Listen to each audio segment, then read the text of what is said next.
Intriguing, isn't it? The way some people seem to exist in their own emotional orbit, distant yet alluring, like stars in a night sky that's just out of reach.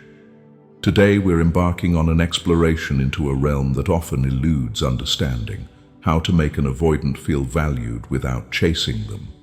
You see, in the universe of human connection there exist personalities as varied as the constellations themselves, and among these celestial beings, the avoidant is perhaps the most enigmatic.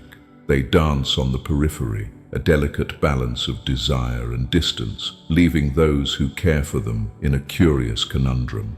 Let me paint a picture for you. Imagine a garden, a verdant paradise teeming with life. In this garden there is a shy, elusive plant, a beautiful bloom that's both captivating and cautious. It flourishes not under the relentless sun, but in the gentle embrace of dappled shade. This bloom, sensitive to touch and intent, mirrors the heart of the avoidant. To nurture it, one must approach not with haste or insistence, but with patience and understanding, offering space and respect. The key, dear friends, lies not in pursuit, but in presence. It is a lesson I learned many moons ago during a peculiar encounter with a gentleman named Samuel. Samuel was, as one might say, a connoisseur of solitude. He had a heart as vast as the universe, yet he guarded it as fiercely as a dragon protects its treasure. People around him were often bewildered by his demeanor, mistaking his need for space as disinterest or aloofness. But I saw something different. I saw a man who valued connection as much as the air he breathed, but whose heart sought the safety of distance. One autumn afternoon, as the leaves surrendered to gravity, Samuel and I found ourselves in a quaint cafe, the air thick with the aroma of freshly ground coffee. We spoke of life, love, and the spaces in between. And it was there, over steaming cups of espresso, that I learned the art of making an avoidant feel valued without the burden of pursuit. It begins with the simple act of listening, truly listening, not with the intent to respond, but with the intent to understand. You see, the avoidant craves recognition of their autonomy. They are not puzzles to be solved or mysteries to be unraveled.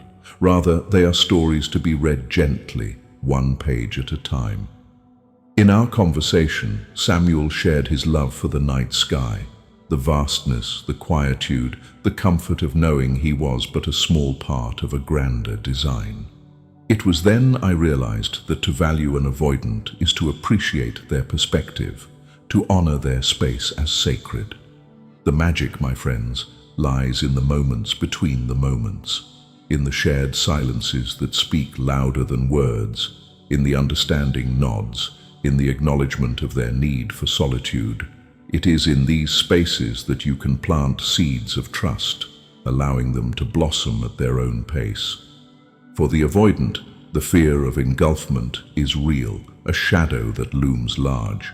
To chase them is to validate their fear, to reinforce the walls they've built for protection. Instead, become a beacon of stability. Be the lighthouse in their storm, a constant presence that offers guidance without encroachment. Demonstrate your reliability through consistency, not as a means to an end, but as a testament to your respect for their boundaries. Remember, it's not about changing who they are, but about accepting them as they are.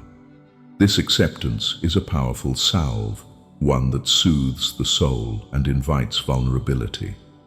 In a world that glorifies grand gestures, the art of subtlety is often overlooked. Yet, it is in the nuances that the avoidant finds comfort. A gentle touch on the arm, a knowing glance, a shared laugh. These are the threads that weave the fabric of connection. It's about being present, not intrusive, about offering support, not demands.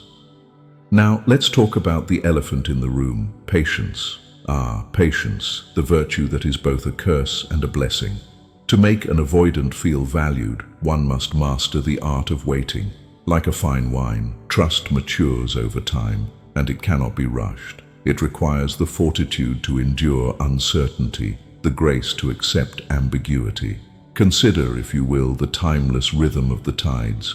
The ocean, in its infinite wisdom, understands the dance of ebb and flow. It does not rush the moon, nor does it demand permanence. Instead, it embraces the cyclical nature of existence. So too must we learn to embrace the ebb and flow of the avoidance affection. There will be moments of closeness, followed by periods of withdrawal. This is not a reflection of your worth, but a testament to their need for balance. In nurturing an avoidant, one must also confront their own fears. The fear of rejection, of inadequacy, of not being enough. These fears, though daunting, are opportunities for growth. They invite us to examine our own attachment styles, to seek introspection and self-awareness. For it is only through understanding ourselves that we can truly understand others. The journey, my dear friends, is not without its challenges. There will be moments when you question the worth of your efforts, when the silence feels deafening and the distance insurmountable. But remember, it is in these very moments that your patience is tested, your resolve strengthened. And so we return to the beginning, to the garden, to the bloom that thrives in the shade. With each passing season, with each gentle touch, the bloom grows more vibrant, more assured of its place in the world. It is a testament to the power of quiet love, of steadfast presence. In closing, let us not forget that the avoidant is not a creature to be tamed or a heart to be conquered. They are, like all of us, seeking connection in their own unique way. By valuing them without chasing them, we offer a rare gift, the gift of freedom within connection, of love without constraints. So here's to the journey, to the understanding that transcends words, to the quiet moments that speak volumes. May we all find the courage to love with patience, to listen with empathy, and to embrace the beauty of the avoidant heart. If you believe this video might help someone dear to you, share it with them. A small gesture on your part could mean the world to a friend in need.